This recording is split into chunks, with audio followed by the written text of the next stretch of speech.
नमस्कार, आप देख रहे हैं एसबीटी न्यूज। पेश है 7 जून मंगलवार सुबह 8:15 बजे राजस्थान की बड़ी खबरें। राजस्थान राज्य पथ परिवहन निगम प्रबंधन द्वारा पुलिसकर्मियों को 300 रुपये में देय असीमित यात्रा और दिल्ली तक यात्रा करने की सुविधा में 1 जुलाई से संशोधन किया है।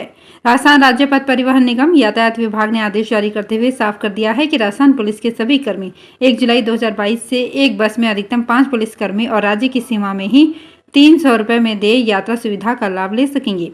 पुलिसकर्मियों को राजस्थान राज्य की सीमा में देय असीमित यात्रा की सुविधा का लाभ मिलता रहेगा। राजस्थान पुलिसकर्मियों को 6 जून 2022 को जारी आदेश से पूर्व बस में असीमित पुलिसकर्मियों को यात्रा करने की सुविधा प्रदान हुई थी। राजस्थान पुलिसकर्मियों को राजस्थान से दिल्ली आने और जाने की सुविधा भी प्रदान की हुई थी।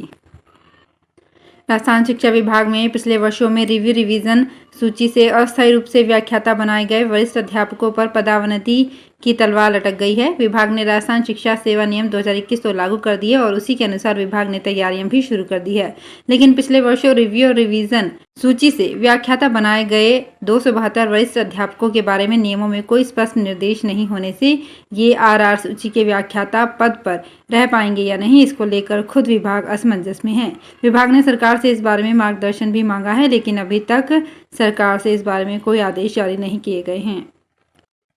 सरिस्का बाग परियोजना का सरकार भले ही इको सेंसिटिव जोन निर्धारित नहीं कर पाई हो, लेकिन सुप्रीम कोर्ट के आदेश से सेंचुरी के पास मार्बल जोन पर छाया कुहासा अब छटने लगा है। नए आदेश से सरिस्का से 1 किलोमीटर दूरी पर आवंटित करीब 148 खानों को नवजीवन मिलने की उम्मीद जगी है। ज्यादातर मार्बल खाने पर्यावरणीय स्वीकृति एवं प्रदूषण नियंत्रण मंडल की कंसर्न टू ऑपरेट CTO नहीं मिलने से बंद हैं। प्रारंभिक शिक्षा निदेशालय ने राजस्थान के 147 प्राथमिक स्कूलों को उच्च प्राथमिक स्कूलों में क्रमोन्नत करने के आदेश जारी किए हैं। इनमें राजधानी जयपुर के 8 स्कूल भी शामिल हैं। विभागीय निर्देशों के मुताबिक क्रमोन्नत स्कूलों को सत्र 2022-23 से प्रारंभ किया जा सकेगा। क्रमोन्नत स्कूल में प्रारंभ में 6ठी कक्षा संचालित की जाएगी, लेकिन पर्याप्त नामांकन होने पर 7वीं और 8वीं भी साथ में प्रारंभ की जा सकेगी। क्रमोन्नत स्कूल में पदों का आवंटन विभाग में उपलब्ध आरक्षित पदों में से स्टाफिंग पैटर्न में निर्धारित मानदंड के अनुसार की जा सकेगी। इन स्कूलों में कमरों का निर्माण समग्र शिक्षा अभियान, नाबार्ड, MPLD या जन सहयोग के माध्यम से किया जा सकेगा। राजस्थान के इंदिरा गांधी शहरी रोजगार गारंटी योजना को धरातल पर उतारने की कवायद शुरू हो गई है।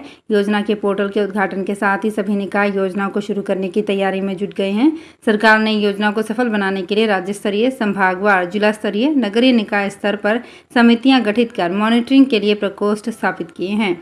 इनमें विशेषज्ञ कार्मिकों के साथ ही सिविल अभियंता, लेखाकर्मी, MIS एक्सपर्ट और रोजगार सहायकों की नियुक्ति की गई है। इस योजना के बारे में यदि कोई शिकायत मिलेगी तो संबंधित जिला कलेक्टर और संबंधित नगर निकाय के आयुक्त या अधिशासी अधिकारी को व्यक्तिगत शिकायत दर्ज कराया जा सकेगा।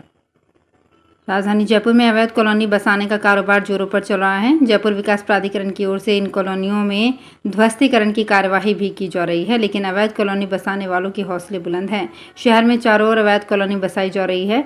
जयपुर विकास प्राधिकरण के प्रवर्तन दस्ते ने सोमवार को जून 11 में निजी खातेदारी की करीब 7 बीघा भूमि पर अवैध रूप से बसाई गई 2 कॉलोनियों में कार्यवाही की। JDA दस्ते ने अवैध कॉलोनी बसाने के लिए किए जा रहे निर्माणों को ध्वस्त किया। माध्यमिक शिक्षा बोर्ड राजस्थान ने 12वीं कला वर्ग का परीक्षा परिणाम घोषित कर दिया है। परिणाम 96.33 रहा है। इसमें जोधपुर जिले में 96.34% स्टूडेंट पास हुए हैं। लड़कियों ने इस बार भी बाजी मारी है। जोधपुर जिले में कुल 33,986 स्टूडेंट ने परीक्षा के लिए आवेदन किया था। इनमें से 18,264 छात्र और 15,722 छात्राएं थी। 17,791 छात्रों ने परीक्षा दी। इनमें से 17,039 पास हुए। इस तरह छात्रों का कुल प्रतिशत 95.77% रहा। वहीं 15,550 छात्राओं में से 15,083 पास हुई। इस तरह 97% छात्राएं पास हुई। माध्यमिक शिक्षा बोर्ड अजमेर के आर्ट्स के रिजल्ट में बीकानेर का प्रदर्शन कुछ खास नहीं रहा। राज्य में बीकानेर का परिणाम 12वें नंबर पर आया है। हालांकि यहां लड़कियों ने लड़कों की तुलना में बेहतर प्रदर्शन किया। बीकानेर का कुल परिणाम 96.57% रहा, जबकि लड़कियों का 97.68% रहा। लड़के काफ़ी पीछे रहे और उनका परिणाम 95.54% ही रहा। करीब 5% बॉयज़ फेल हो गए। जोधपुर रेल मंडल पर 2023 तक संपूर्ण विद्युतीकरण के लक्ष्य को ध्यान में रखते हुए मेड़ता रोड स्थित डेमू अनुरक्षण शेड को विद्युतीकृत मेमो शेड में क्रमोन्नत करने की कवायद शुरू हो गई है। मंडल रेल प्रबंधक गीतिका पांडे ने मेड़ता रोड स्टेशन स्थित डेमू शेड का निरीक्षण किया और मंडल पर चल रहे विद्युतीकरण कार्य के परिप्रेक्ष्य में बिजली से चलने वाले मेमू रैक के अनुरक्षण से संबंधित कार्य योजना प्रस्ताव का आकलन व समीक्षा करने के निर्देश दिए। श्री अग्रसेन संस्थान में समर कैंप का शुभारंभ हुआ। महाराजा अग्रसेन की पूजा अर्चना के साथ इसका शुभारंभ किया गया। संस्थान अध्यक्ष उमेश लीला ने बताया कि इस समर कैंप में समाज के सभी वर्गों के लिए विभिन्न कार्यक्रम रखे गए हैं। समर कैंप स्केटिंग प्रशिक्षण से शुरू हुआ, जिसमें राष्ट्रीय स्तर की खिलाड़ी शीतल गर्ग तथा कोच अखिलेश मोहनोत ने अपनी सेवाएं प्रदान की।